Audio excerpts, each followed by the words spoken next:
ನಮಸ್ಕಾರ ಸ್ನೇಹಿತರೆ, ನಾನು ರಾಮ್ಲಿಂಗ್ ಸರ್. ಒಂದೂರಲ್ಲಿ ಒಬ್ಬ ಮಹಿಳೆ ವಾಸವಾಗಿದ್ದಳು. ಆಕೆ ಹಾಲು ಮಾರಿ ಜೀವನ ಸಾಗಿಸುತ್ತಿದ್ದಳು. ತಮ್ಮೂರಿನಲ್ಲಿ ಮನೆ ಮನೆಗೆ ಹೋಗಿ ಹಾಲು ಮಾರಾಟ ಮಾಡುತ್ತಿದ್ದಳು. ನದಿಯ ದಡದಲ್ಲಿ ಒಂದು ದೇವಸ್ಥಾನವಿತ್ತು. ಆ ದೇವಸ್ಥಾನದ ಅರ್ಚಕರು ಪ್ರತಿದಿನ ದೇವರಿಗೆ ಅಭಿಷೇಕ ಮಾಡಲು ಈ ಮಹಿಳೆಯಿಂದ ಹಾಲು ಪಡೆಯುತ್ತಿದ್ದರು. ನದಿಯ ಇನ್ನೊಂದು ಪಕ್ಕದಲ್ಲಿರುವ ಈ ದೇವಾಲಯಕ್ಕೆ ಆ ಮಹಿಳೆ ದೋಣಿಯಲ್ಲಿ ಬಂದು ಹಾಲು ಕೊಡುತ್ತಿದ್ದಳು. ಹಾಲು ಮಾರುವ ಮಹಿಳೆ ಯಾವಾಗಲೂ ಭಗವಂತನ ಹೆಸರನ್ನು ಜಪಿಸುತ್ತಿದ್ದಳು. ದೇವರ ಮೇಲೆ ಅಪಾರ ನಂಬಿಕೆಯನ್ನು ಹೊಂದಿದ್ದಳು. ಯಾವುದೇ ಸ್ಥಿತಿಯಲ್ಲಿಯೂ ಭಗವಂತ ಅವಳನ್ನು ರಕ್ಷಿಸುತ್ತಾನೆ ಎಂಬ ನಂಬಿಕೆ ಹೊಂದಿದ್ದಳು. ಮಂದಿರದಲ್ಲಿ ಪೂಜೆ ಮಾಡುತ್ತಿದ್ದ ಅರ್ಚಕನಿಗೆ ದೇವರ ಮೇಲೆ ಪರಿಪೂರ್ಣ ಭಕ್ತಿ ಇರಲಿಲ್ಲ. ಪರಂಪರೆಯಿಂದ ಬೆಳೆದು ಬಂದ ಪದ್ಧತಿಯನ್ನು ಮುಂದುವರಿಸಿಕೊಂಡು ಹೋಗುತ್ತಿದ್ದ. ಪ್ರತಿದಿನ ಮಂದಿರಕ್ಕೆ ಬಂದು ಪೂಜೆ ಮಾಡಿ ಹೊರಟು ಹೋಗುತ್ತಿದ್ದ. ತಾನೇ ಪೂಜೆ ಮಾಡುತ್ತಿದ್ದರಿಂದ ಸಂಕಷ್ಟದಲ್ಲಿ ಭಗವಂತ ತನ್ನ ಕೈ ಮೊದಲು ಹಿಡಿಯುತ್ತಾನೆಂಬ ನಂಬಿಕೆ ಇತ್ತು. ಆದರೆ ತಾನು ಭಗವಂತನ ಹತ್ತಿರದಲ್ಲಿದ್ದೇನೆ ಎಂಬ ಅಹಂ ಇತ್ತು. ಅಲ್ಲಿನ ಜನರಿಗೆ ನಿಮಗೆ ಮಂತ್ರ ಉಚ್ಚರಿಸಲು ಬರುವುದಿಲ್ಲ, ಪೂಜೆ ಪುನಸ್ಕಾರ ಮಾಡಲು ಬರುವುದಿಲ್ಲವೆಂದು ಅವಮಾನ ಮಾಡುತ್ತಿದ್ದ. ತಾನೇ ಹೆಚ್ಚು ಬುದ್ಧಿವಂತ ಎಂದು ಭಾವಿಸಿದ್ದ. ಒಮ್ಮೆ ದೋಣಿ ಚಾಲಕ ತಡವಾಗಿ ಬಂದಿದ್ದರಿಂದ ಹಾಲು ಮಾರುವ ಮಹಿಳೆಗೆ ದೇವಾಲಯದ ಅರ್ಚಕನಿಗೆ ಸರಿಯಾದ ಸಮಯಕ್ಕೆ ಹಾಲು ತರಲು ಸಾಧ್ಯವಾಗಲಿಲ್ಲ. ಅವಳು ಸಮಯಕ್ಕೆ ಸರಿಯಾಗಿ ಹಾಲು ತರದ ಕಾರಣ ದೇವಸ್ಥಾನದ ಅರ್ಚಕರು ಅವಳ ಮೇಲೆ ಕೋಪಗೊಂಡು, ನೀನು ಯಾಕೆ ತಡ ಮಾಡುತ್ತಿದ್ದೀಯಾ ಎಂದು ಕೇಳಿದರು. ಇಂದು ದೋಣಿಗಾರ ತಡವಾಗಿ ಬಂದಿದ್ದರಿಂದ ಇಲ್ಲಿ ಬರಲು ತಡವಾಯಿತು ಎಂದು ಆಕೆ ಉತ್ತರಿಸುತ್ತಾಳೆ. ನಿಮಗೆ ದೇವರ ಮೇಲೆ ನಂಬಿಕೆ ಇಲ್ಲ. ಪ್ರತಿದಿನ ನಾನು ಇಲ್ಲಿ ಪೂಜೆ ಮಾಡುತ್ತೇನೆ. ದೇವರ ಮಹಿಮೆ ನಿಮಗೆ ಗೊತ್ತಿಲ್ಲ. ಭಗವಂತನಲ್ಲಿ ಪೂರ್ಣ ನಂಬಿಕೆ ಇದ್ದರೆ ಮತ್ತು ಆತನ ನಾಮವನ್ನು ಪಠಿಸಿದರೆ ನೀನು ಬೇಗ ಬರುತ್ತಿದ್ದೆ. ಭಗವಂತನ ನಾಮಸ್ಮರಣೆಯಿಂದ ಪವಾಡಗಳು ಆಗುತ್ತವೆ. ಆದರೆ ನಿಮಗೆ ದೇವರ ಮೇಲೆ ನಂಬಿಕೆಯೇ ಇಲ್ಲವೆಂದು ಬೈದು ಕಳಿಸಿದ. ಆದರೆ ಈ ಮಹಿಳೆಯು ಅರ್ಚಕನಿಗೆ ಏನೂ ಹೇಳದೆ ಭಗವಂತನ ನಾಮಸ್ಮರಣೆ ಮಾಡುತ್ತಾ ತಲೆ ತಗ್ಗಿಸಿ ಹೋದಳು.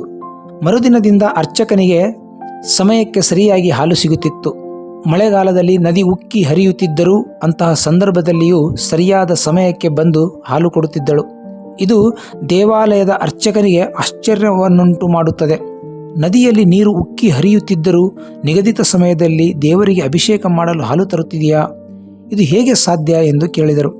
ಗುರುಗಳೇ, ನೀವು ಹೇಳಿದಂತೆ ನಾನು ಭಗವಂತನಲ್ಲಿ ಪೂರ್ಣ ನಂಬಿಕೆ ಇಟ್ಟಿದ್ದೇನೆ. ಆತನ ಹೆಸರನ್ನು ಜಪಿಸುತ್ತಾ ನದಿಯನ್ನು ದಾಟುತ್ತಿದ್ದೇನೆ ಎಂದಳು. ಆದರೆ ಅರ್ಚಕನಿಗೆ ಆಕೆಯ ಮಾತಿನ ಮೇಲೆ ನಂಬಿಕೆ ಬರುವುದಿಲ್ಲ. ಭಗವಂತನ ಮೇಲೆ ನಂಬಿಕೆ ಇರಬೇಕೆಂದು ಒಂದು ದಿನ ಚುಚ್ಚು ಮಾತಿನಲ್ಲಿ ಹೇಳಿದ್ದ. ಈಕೆ ನಿಜವಾಗಲೂ ಭಗವಂತನ ನಾಮಸ್ಮರಣೆ ಮಾಡುತ್ತಿದ್ದಾಳೆ, ಭಗವಂತನ ಮಹಿಮೆಯಿಂದಲೇ ನದಿ ದಾಟಿ ಬರುತ್ತಿದ್ದಾಳೆಯೇ ಎಂದು ಪರೀಕ್ಷಿಸಲು ಆಕೆಯ ಹಿಂದೆ ಹೋಗುತ್ತಾನೆ.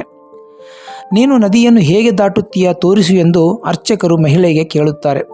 ಆಗ ಮಂದಿರದ ಅರ್ಚಕನಿಗೆ ನದಿಯ ದಡಕ್ಕೆ ಕರೆದೊಯ್ಯುತ್ತಾಳೆ. ಭಗವಂತನಲ್ಲಿ ಪೂರ್ಣ ನಂಬಿಕೆ ಇಟ್ಟಿದ್ದ ಆಕೆ ಭಗವಂತನ ಪವಿತ್ರ ನಾಮವನ್ನು ಜಪಿಸುತ್ತಾ ನದಿಯ ಮೇಲೆ ನಡೆದಳು. ದೇವಾಲಯದ ಅರ್ಚಕ ಮಹಿಳೆ ಹಿಂದೆ ಹಿಂದೆ ನದಿಯಲ್ಲಿ ನಡೆಯುತ್ತಾನೆ. ಆದರೆ ಅರ್ಚಕನಿಗೆ ಭಗವಂತನಲ್ಲಿ ಪೂರ್ಣ ನಂಬಿಕೆ ಇರಲಿಲ್ಲ. ತಾನೆಲ್ಲಿ ಮುಳುಗುತ್ತೇನೆಯೋ ಎಂಬ ಭಯ ಕಾಡುತ್ತಿರುತ್ತದೆ. ಆದರೆ ಈ ಮಹಿಳೆ ಹೇಗೆ ಹೋಗುತ್ತಾಳೆ ನೋಡಬೇಕೆಂದು ಆಕೆಯನ್ನು ಹಿಂಬಾಲಿಸುತ್ತಾನೆ. ನದಿ ಮಧ್ಯದಲ್ಲಿ ಹೋದಾಗ ಅರ್ಚಕ ನೀರಿನಲ್ಲಿ ಮುಳುಗುತ್ತಾನೆ. ಕಾಪಾಡಿ ಕಾಪಾಡಿ ಎಂದು ಜೋರಾಗಿ ಕಿರುಚುತ್ತಾನೆ. ಆಗ ಹಾಲು ಮಾರುವ ಮಹಿಳೆ ತಕ್ಷಣ ಬಂದು ಅರ್ಚಕನಿಗೆ ರಕ್ಷಿಸಿ ನದಿ ದಡಕ್ಕೆ ಕರೆದೊಯ್ಯುತ್ತಾಳೆ. ನಂತರ ಭಗವಂತನಲ್ಲಿ ಪೂರ್ಣ ನಂಬಿಕೆ ಇಲ್ಲದೆ ಭಗವಂತನ ನಾಮಸ್ಮರಣೆ ಮಾಡಿದರೆ ಯಾವುದೇ ಪ್ರಯೋಜನವಿಲ್ಲ ಎಂದು ಅರ್ಚಕನಿಗೆ ಹೇಳಿದಳು. ಆಗ ದೇವಾಲಯದ ಅರ್ಚಕರ ತಲೆ ತಗ್ಗಿಸಿ ನಿಂತರು. ನಾವು ಪೂರ್ಣ ನಂಬಿಕೆಯಿಂದ ದೇವರ ಪವಿತ್ರ ನಾಮವನ್ನು ಜಪಿಸಿದರೆ ದೇವರು ಯಾವುದೇ ಕಠಿಣ ಪರಿಸ್ಥಿತಿಯಲ್ಲಿ ನಮ್ಮನ್ನು ರಕ್ಷಿಸುತ್ತಾನೆ. ಆದ್ದರಿಂದ ನಾವು ದೇವರಲ್ಲಿ ಸಂಪೂರ್ಣ ನಂಬಿಕೆಯನ್ನು ಇಡಬೇಕು ಎಂಬುದನ್ನು ಈ ಕತೆ ತಿಳಿಸುತ್ತದೆ. ಈ ಕತೆ ನಿಮಗೆ ಇಷ್ಟವಾದರೆ ಮಾತ್ರ ಲೈಕ್ ಮಾಡಿ, ಕಮೆಂಟ್ ಮಾಡಿ, ಸಬ್ಸ್ಕ್ರೈಬ್ ಮಾಡಿ. ಮತ್ತೊಂದು ಕುತೂಹಲಕಾರಿ ಮಾಹಿತಿಯೊಂದಿಗೆ ಭೇಟಿಯಾಗೋಣ.